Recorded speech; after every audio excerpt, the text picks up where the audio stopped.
وحی کا بیان۔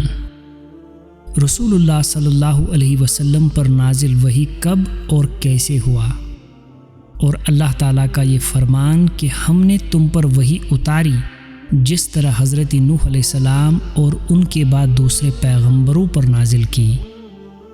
حضرت عمر بن خطاب رضی اللہ تعالیٰ عنہ سے روایت ہے، رسول اللہ صلی اللہ علیہ وسلم نے فرمایا، اعمال کا دار و مدار نیت پر ہے، ہر شخص کو وہی ملے گا جس کی اس نے نیت کی، چنانچہ جس نے ہجرت دنیا کمانے یا کسی عورت سے نکاح کرنے کے لیے کی تو اس کی ہجرت اس کے لیے ہے جس مقصد کے لیے ہجرت کی۔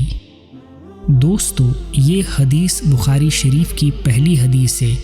اگر آپ کو ہمارا یہ کام پسند آتا ہے تو کمنٹ باکس میں ضرور بتائیے۔